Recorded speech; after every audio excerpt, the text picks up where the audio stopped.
예수님께서 그 기도에 관해서 가르쳐 주실 때 두 가지 기도를 조심하라고 말씀하셨습니다. 첫째는 바리새인의 위선적인 기도.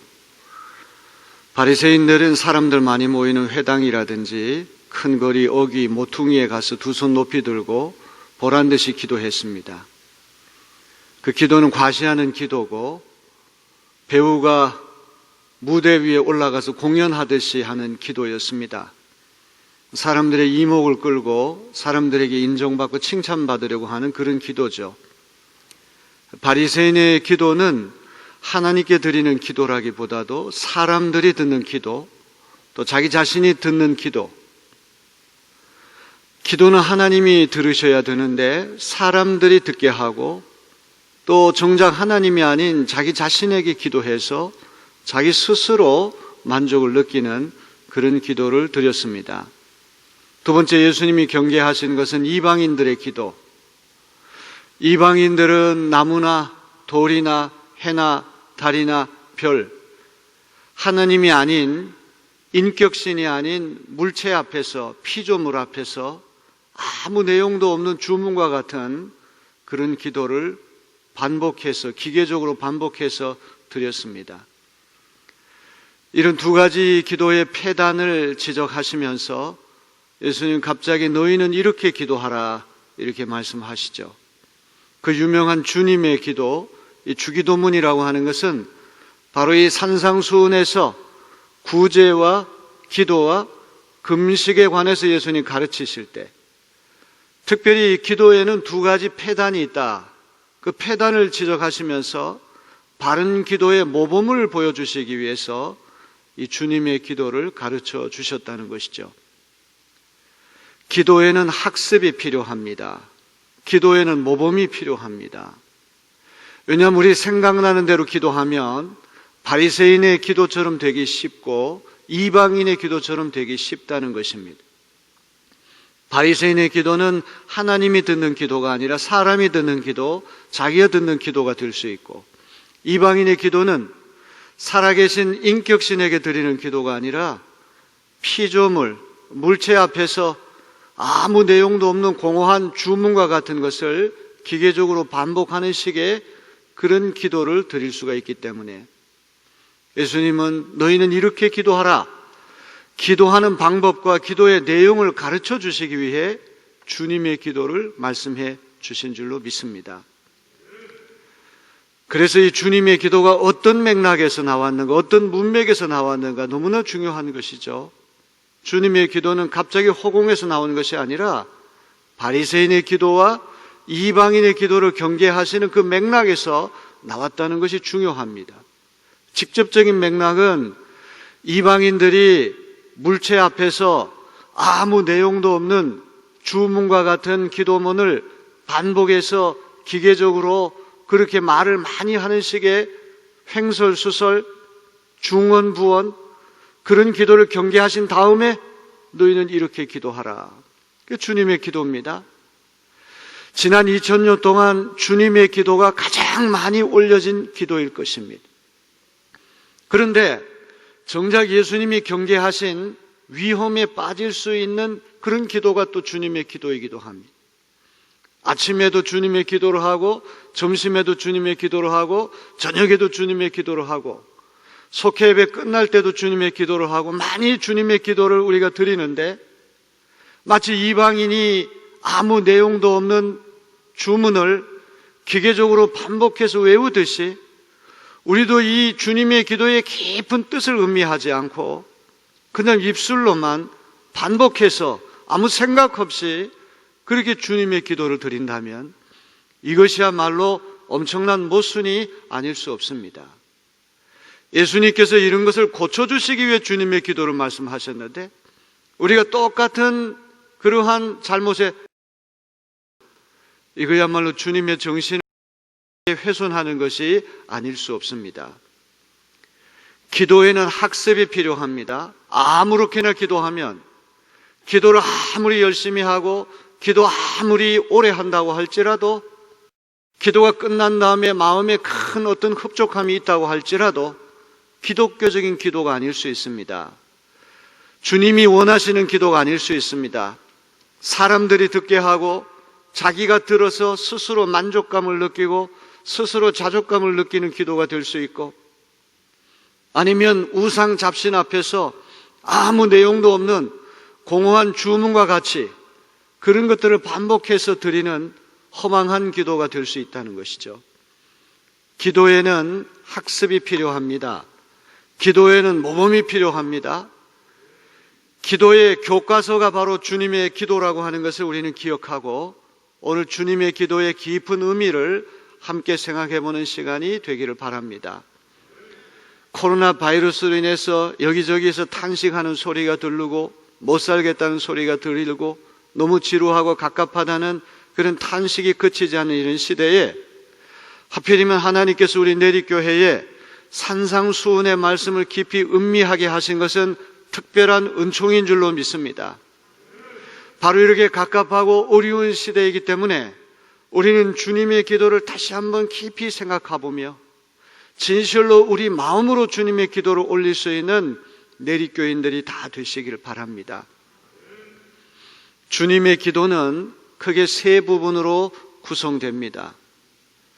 첫째 부분을 우리가 다우 피티션 그렇게 이야기를 합니다. 이 다우라고 하는 말은 유라고 하는 말인데 아주 존칭어로 다우, 하나님께 드리는 청원. 첫 번째 기도 내용 세 가지는 하나님께 드리는 간구 세 가지고, 그 다음에 두 번째 부분은 we petition, 우리의 필요를 놓고 하나님께 간구하는 기도가 또 세 가지가 들어가 있습니다. 1차적으로 하나님께 간구하는 기도가 우선이고, 그 다음에 우리 필요를 간구하는 기도가 세 가지고, 그리고 마지막으로 성령, 권세와 영광이 아버지께 영원히 있사옵나이다. 아멘. 하나님 앞에 영광을 돌리는 성령으로 끝이 납니다. 자, 그러면 이 주님의 기도의 첫 번째는 하나님을 향하여 우리가 드리는 간청, 이 세 가지를 살펴보려고 합니다. 주님의 기도는 제일 먼저 아버지와 같이 친밀하고 인격적인 하나님을 부르는 것으로 시작합니다. 하나님 앞에 세 가지를 간청하기 전에 하나님을 부르는 것으로부터 이제 주님의 기도시죠. 하늘에 계신 우리 아버지요. 하늘에 계신 우리 아버지요. 주님의 기도가 바리새인의 기도, 사람이 듣는 기도, 자기가 듣는 기도도 아니고 이방인의 기도, 내용 없는 주문과 같은 험악한 내용을 기계적으로 반복해서 횡설수설하는 그런 기도도 아니라고 한다면, 기독교적인 기도, 주님이 가르쳐 주신 기도는 하늘에 계신 우리 아버지여. 여기 하늘이라고 하는 말은 헬라 말로 우라노스인데, 우라노스는 단수가 아니라 복수로 되어 있어요. 우라노이 이렇게 되어 있어요. 단수라 그러면 하나밖에 없으니까 하늘 그러면 어떤 우주의 한 모퉁이, 한 장소, 영토를 의미하겠지만, 이게 복수로 되어 있다고 하는 말은 어떤 특정한 장소를 이야기하는 것이 아니라, 하늘이라고 하는 이 말은 땅에서부터 가장 멀리 떨어진 곳이 하늘이라고 하는 그런 개념처럼 하나님은 우리를 초월해 계시는 하나님이시다. 시간을 뛰어넘어 계시고 공간을 뛰어넘어 계시고 우리의 생각을 뛰어넘어 계시고 땅의 모든 것을 초월해 계시는 하나님이시다. 이것이 하늘이라고 하는 개념입니다. 다시 말해서 하늘이라고 하는 것은 하나님께서 우리 모든 인간을 초월해서 다스리시는 그런 상태를 하늘이라고 말하는 것이죠. 그 다음에 또 중요한 것이 아버지라고 하는 말이 중요합니다. 예수님은 하나님 앞에 기도할 때 아바, 예수님이 쓰셨던 그 당시 구어가 아람어 시리아어인데, 아람어로 아바라고 하는 말 아빠, 데디. 유대인들이 감히 저 높이 계신 권능의 하나님을 아빠라고 부를 수 있다니, 이거는 참으로 놀라운 일입니다. 어린아이가 다정하게 아빠하고 부르듯이 가장 친밀한 상태에서 하나님을 그렇게 불렀다는 것이죠. 하나님의 친아드님이신 예수님 덕분에 우리는 하나님의 아들로 딸로 입양됐어요.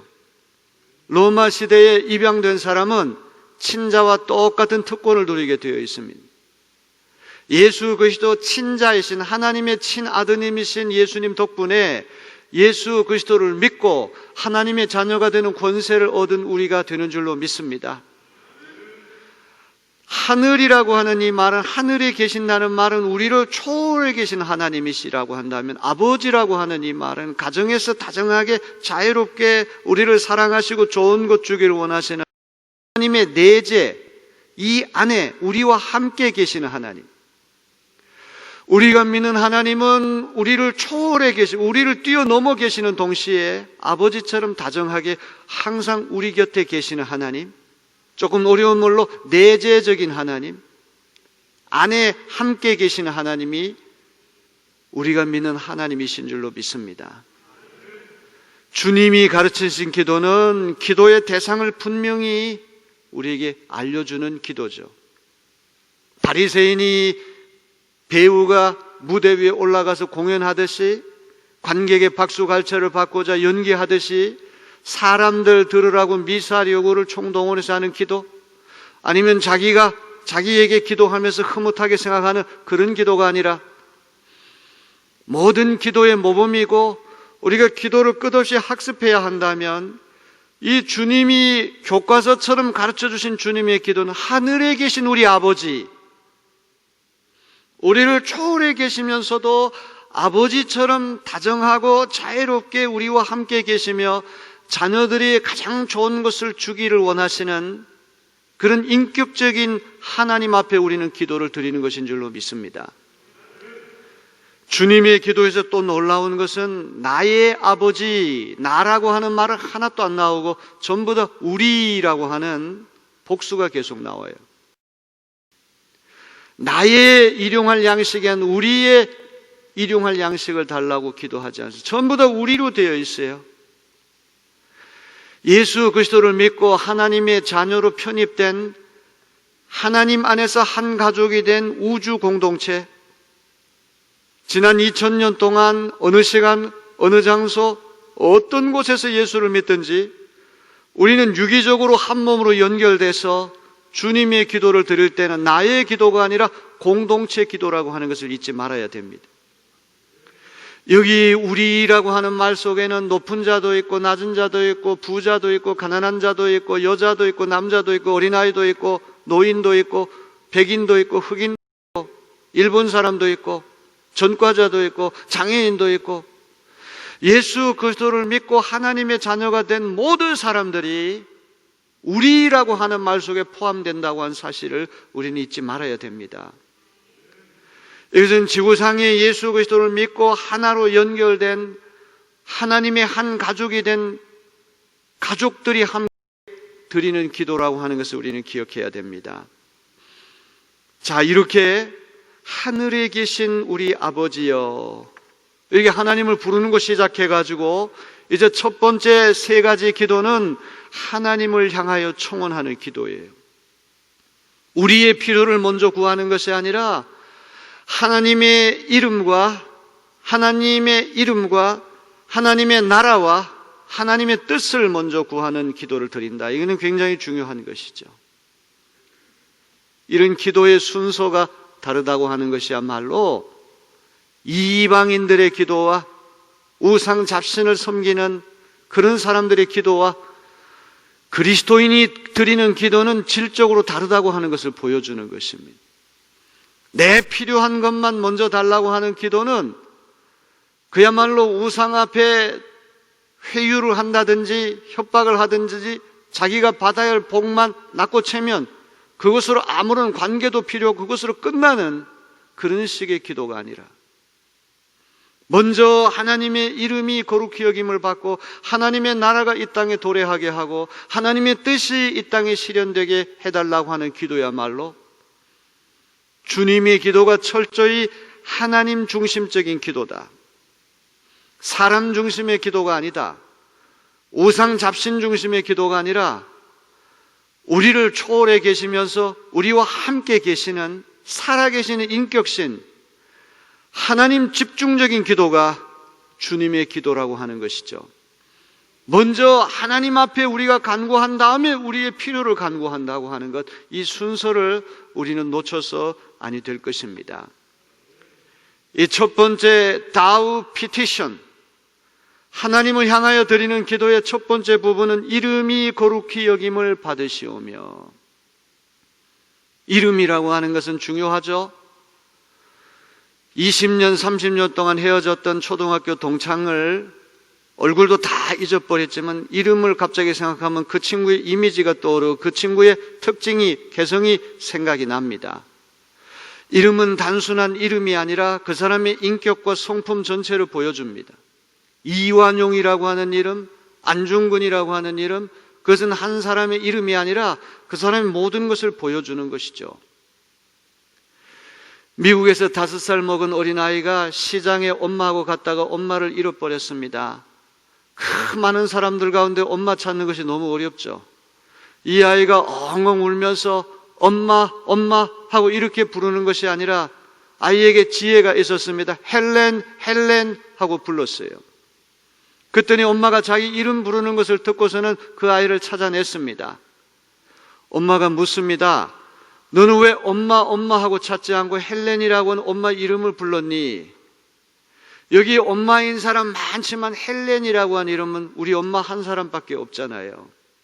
이 아이에게 헬렌이라고 하는 이름은 엄마의 전부였기 때문에, 헬렌이라고 하는 이름 불렀기 때문에 그 아이가 엄마를 찾을 수 있게 된 것이죠.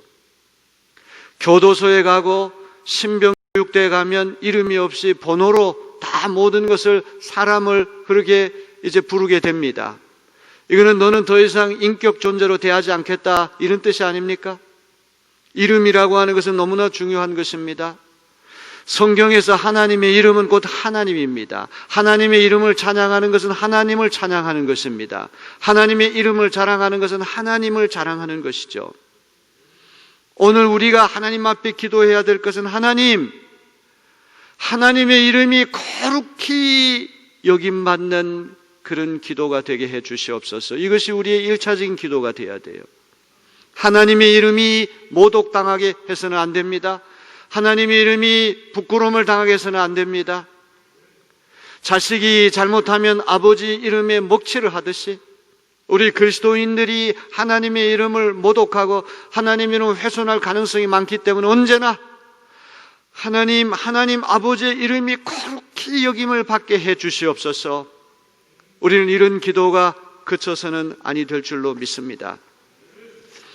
2차 세계대전 벌어졌을 때 히틀러를 맹종하는 독일 군인들이 전장을 누비면서 많은 양민들을 학살했는데 그 전투모에는 하나님과 함께 계신다. Gott mit uns. 하나님과 계신다고는 독일어 구호를 철모에다가 붙이고 다녔다는 거예요. 이거야말로 하나님의 거룩하신 이름을 모독하는 것이 아니고 무엇이겠습니까? 오늘날 하나님의 이름으로, 그리스도의 이름으로 악행을 저지르고 십자군 전쟁과 같이 양민을 학살하고 기독교가 세상을 어떻게 이렇게 구원하고 선익을 끼치는 것이 아니라 오히려 주님의 이름을 모독할 때가 얼마나 많습니까? 우리 예수님이 가르쳐 주신 기도는 하나님 이름이 항상 이 거룩한 이름이 되게 해 주시옵소서. 하나님 이름이 모독당하지 않게 해 주시옵소서. 오늘 그리스도의 이름으로, 하나님의 이름으로 수많은 악행이 저질러지고 불의한 일이 저지러진다면 그것이야말로 하나님의 이름을 신성 모독하는 것이 아니고 무엇이겠습니까? 우리의 기도는 항상 주님의 이름을 거룩히 하는 기도가 되게 해달라고 기도해야 할 줄로 믿습니다. 두 번째 청원 기도는 무엇입니까? 하나님의 나라가 오게 해달라, 하나님의 나라가 도래하게 해달라고 하는 기도죠. 예수님의 중심 메시지는 하나님의 나라입니다. 하나님의 나라는 하나님이 주인이 되시고 하나님이 왕이 되셔서 하나님의 주권 통치가 실현되는 상태를 말하는 것입니다. 예수님이 2000년 전에 이 땅에 오셨을 때 하나님의 나라는 이미 시작됐습니다. 그러나 완전한 하나님의 나라는 아직도 실현되지 않았습니다. 그래서 하나님의 나라는 예수님이 초림과 재림, between times, 이 두 시간 사이 이 중간기에 끼어 있는 그런 나라인데, 역설적인 나라, 긴장이 있는 나라, 이미 시작됐지만 아직 완전히 실현되지 않은 나라, already, not yet, 이미 시작되지만 아직도 완전히 실현되지 않는 긴장과 역설 속에 있는 나라. 오늘 우리 마음속에 나의 욕심이 사라지고 내가 주인이 돼서 내 멋대로 사는 삶이 아니라 예수님이 내 안에 들어오셔서 왕이 되어주시고 주인이 되어주시고 내 마음을 다스려 주셔서 내 안에 주님의 주권 통치가 이루어진다면 하나님의 나라는 우리 안에 시작된 줄로 믿습니다. 우리 가정에, 우리 교회에, 우리 직장에 사람이 주인이 돼서 사람 멋대로 제 멋대로 하는 것이 아니라 주님이 다스리셔서 주님의 주권 통치가 이루어지면 거기에 하나님의 나라가 이미 시작된 줄로 믿습니다. 누가복음 10장 20절 21절은 말씀합니다. 바리새인들이 하나님의 나라가 어느 때 임하나이까 묻거늘 예수께서 대답하여 이르시되 하나님의 나라는 볼 수 있게 임하는 것이 아니요 또 여기 있다 저기 있다고도 못하리니 하나님의 나라는 너희 안에 있느니라.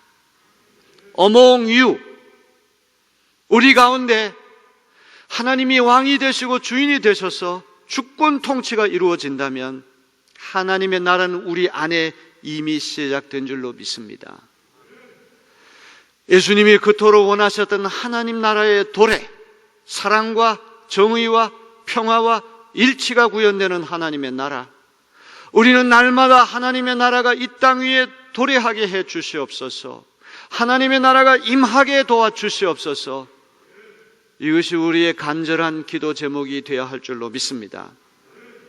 하나님을 향한 청원 기도의 세 번째 기도는 무엇입니까? 하나님의 뜻이 하늘에서 이루어진 것처럼 이 땅에서도 이루어지게 해달라. 하나님의 뜻은 선하시고 기뻐하시고 온전하신 뜻이라고 로마서 12장은 말씀합니다. 하나님의 뜻이 하늘에서 이루어졌다면 그 하늘에서 이루어진 하나님의 뜻은 땅에서도 이루어지게 해야 한다는 말이죠. 주님의 기도가 참 아름다운 것은 지상 이 땅이라고 하는 것이, 세상이라고 하는 것이 죄가 많고 복잡하고 살기 어려우니까 예수 믿는 우리를 낚아채가지고 하늘로 들려 올라가게 하는, 땅에서부터 하늘로 올라가게 하는 기도가 아니라 하늘에 계신 예수님이 죄 많은 이 세상에 죄인의 형상을 입고 이 땅에 우리를 구원하기 위해 오신 것처럼, 하늘에서부터 땅으로 내셔오려오신 것처럼 하늘의 뜻이 땅에도 이루어지게 해달라고 하는 기도. 여기 내가 못 살겠으니까 빨리 나를 들어 올려가지고 하늘로 올라가게 해주십시오, 이게 아니라 하늘에서부터 땅으로 내려오는 것, 하나님이 인간에게 오시는 길, 하늘의 뜻이 땅에서도 이루어지게 하는 방향, 이거야말로 눈물겹게 아름다운 기도가 아니고 무엇이겠습니까? 오늘 이 세상이 아무리 복잡하고 아무리 죄악이 관영하다고 할지라도 예수 믿는 우리는 한시도 잊지 말아야 됩니다. 하나님이 세상을 이처럼 사랑하사 독생자 예수를 보내주셨다는 거죠. 예수님이 산에 올라가셔서 신령한 모습으로 변형돼서 모세와 엘리야와 대화를 나누니까 베드로가 그 광경에 넋을 잃고 여기가 좋사오니 여기 초막 셋을 짓고 여기서 좀 오래 살았으면 좋겠습니다. 저 땅에 내려가봤자 고난이 기다리고 고통이 있는데 왜 땅에 내려갑니까? 여기 그냥 살았으면 좋겠습니다. 예수님 뭐라고 말씀하십니까? 사탄아 물러가라. 예수님이 있어야 할 곳은 죄 많은 세상 속에 십자가를 지시는 것. 하나님의 뜻이 하늘에서 아름답게 이루어졌다고 한다면 그 하나님의 뜻은 이 땅에서도 이루어져야 합니다. 우리는 날마다 하나님의 뜻이 하늘에서 이루어진 것처럼 이 땅에서도 이루어지게 해 주시옵소서. 이렇게 기도할 수 있는 우리가 되어야 하겠습니다. 기도에는 학습이 필요합니다. 기도에는 모범이 필요합니다. 중구난방식으로 자기 감정대로 기분대로 자기 멋대로 기도하면 1시간을 기도하고 3시간을 기도하고 기도 끝난 다음에 마음에 흡족함이 있고 기쁨이 있다고 할지라도 그거는 사람이 듣는 기도나 자기 이야기하는 기도나 목석 앞에 주문 외우듯이 반복해서 횡설수설하는 기도가 될 수 있기 때문에 주님은 모든 기도의 모범을 가르쳐 주시고 기도하는 방법을 학습시키기 위해 주님의 기도를 우리에게 주신 줄로 믿습니다. 헨리 비처라고 하는 사람은 포도주가 병마개를 밀어내듯이 기도하라고 그랬어요. 마틴 루터는 개가 고기를 보고 달려들듯이 기도하라 그랬습니다. 우리 세 번째 하나님을 향한 피티션, 이 청원 기도. 포도주가 이 마개 안에 발효가 돼서 이 마개를 밀어내려고 터지기 일보 직전까지 가듯이 굶주린 개가 고기를 보고 달려들듯이 우리는 하나님의 이름이 거룩히 여김을 받게 해달라. 하나님의 나라가 임하게 해달라. 하나님의 뜻이 이 땅에서도 실현되게 해달라. 간절함으로 기도할 수 있는 우리가 되어야 할 줄로 믿습니다. 하나님을 향한 3가지 청원 기도가 끝난 다음에 주님의 기도는 우리에게 필요한 3가지 청원으로 방향을 바꿉니다. 영어로 얘기하면 다우, 당신이라고 하는 말에서 위라고 하는 말로 전환합니다. 첫째로 예수님은 오늘 우리에게 필요한 양식을 내려달라고 기도하십니다. 오늘 우리에게 필요한 일용할 양식이라고 하는 말이 중요한 말이죠. 여기 양식이라고 하는 말은 헬라 말로 아르토스라고 하는 말, 아르토스는 빵, 브레드, 빵을 이야기하는데 이거는 단순히 밥, 빵을 얘기하는 것이 아니라 우리가 살아가기 위해 필요한 모든 물질적인 필요를 총괄하는 말이에요.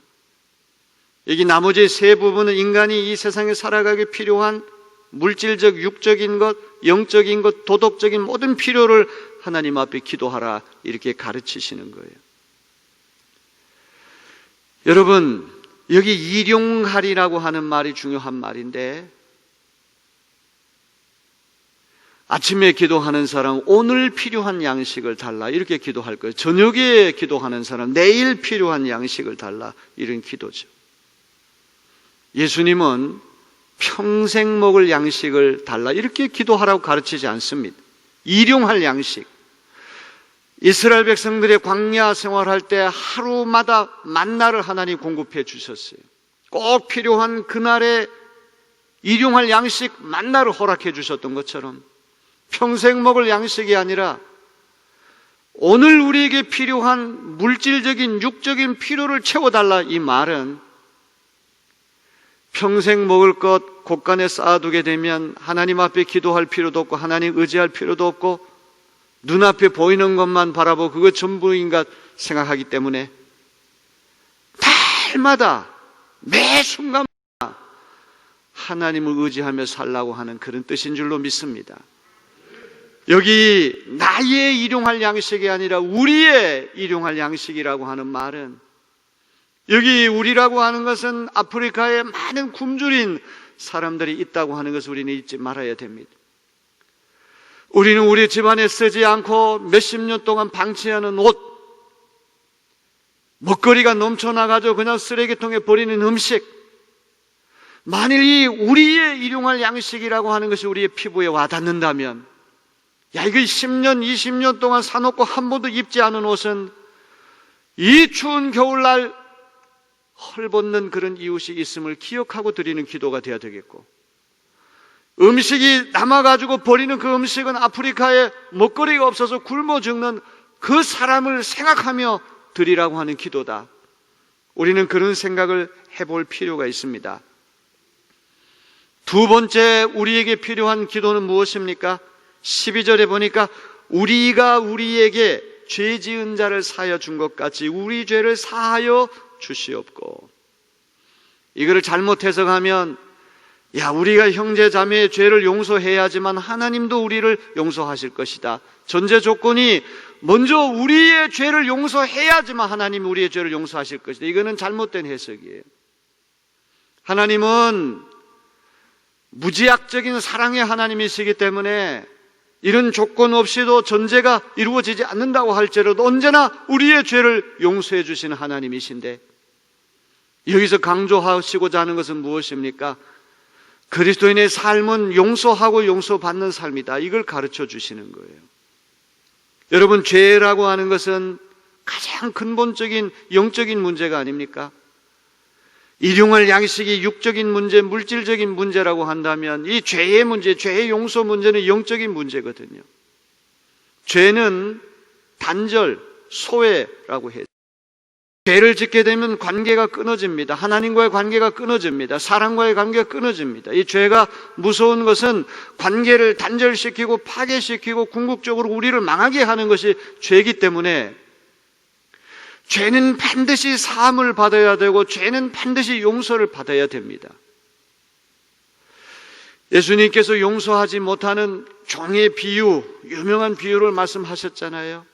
천문학적인 빚을 져가지고 도저히 갚을 수 없는 어떤 사람을 그 임금님이 불쌍히 여기서 다 탕감해 줬는데 자기에게 겨우 조금 빚을 진 사람을 용서하지 못하고 멱살을 거머잡고 감옥에 쳐넣으려고 하는 그런 잘못된 행위를 예수님께서 비유를 통해서 말씀하신 적이 있어요.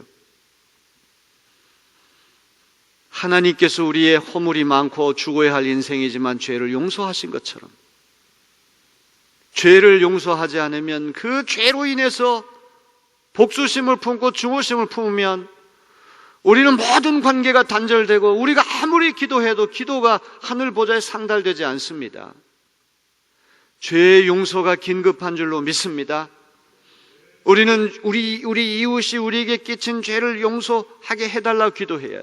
근데 여기 나의 어떤 죄뿐만 아니라 우리의 죄를 우리라고 하는 집단적인 용어를 쓰는 거. 미국에서 백인들이 흑인들을 얼마나 못 살게 만들었으면 얼마나 인종차별을 심하게 했습니까? 정말 미국의 원죄가 아닐 수 없죠. 백인 기독교인들은 이런 기도를 들을 때마다 야, 우리 백인 조상들이 얼마나 흑인들을 가혹하게 하고 린치, 어떤 재판도 받지 않고 사형, 개인적으로 어떤 형을 집행해서 나무에 매달고 이런 사례들이 그 얼마나 많습니까? 오늘까지도 인종차별은 근절되지 않고 있습니다. 인종차별이라든지 양민학살, 여기에 많은 기독교인들이 연루됐다고 한다면 우리는 이런 집단죄까지도 하나님 앞에 내놓고 우리도 여기에 연루되었습니다 고백하면서 죄의 용서를 구하는 우리가 되어야 할 줄로 믿습니다.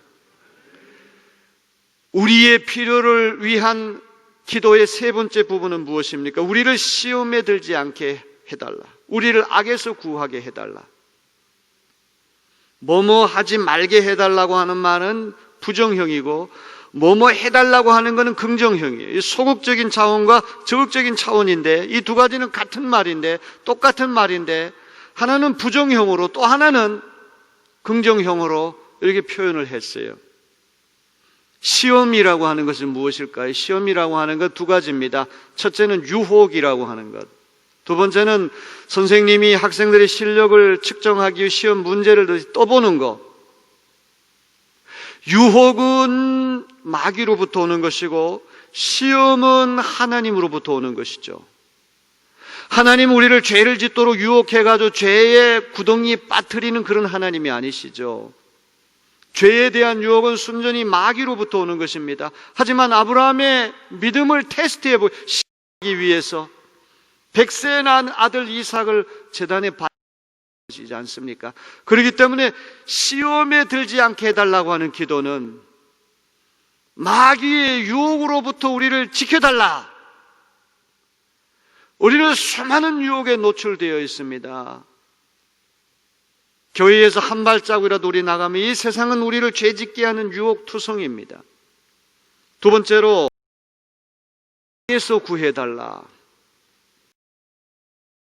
헬라 말 악이라고 하는 말이 중성으로도 쓸 수 있고 쓸 수 있는데 이 남성형이 되면 악행을 범하는 자, 구체 어떤 악인을 얘기하는 거. 이게 중성형으로 풀이를 하게 추상적인 악, 권세점은 악한 영, 이것도 얘기해요. 공중에는 악한 영이 권세 잡고 있고 순수한 사람은 악한 영에 사로잡히면 길을 잃어버리고 그 거대한 우주적인 큰 오리움을 겪을 수 있어요. 독일과 같은 국가, 유럽에서 최 뛰어난 그런 민족 국가에도 전대민문에 악마가 나타나 2차 세계대전을 일으켜서 물들인 경우가 있지 않습니까? 이거야말로 배후에서 조장하는 악한 영이 그와 같은 무시무시한 일이 우리는 우리에게 해를 끼치는 악인들로부터 우리를 보호해달라고 기도할 뿐만 아니라 이게 중력을 해서 이 공중에 악한 영,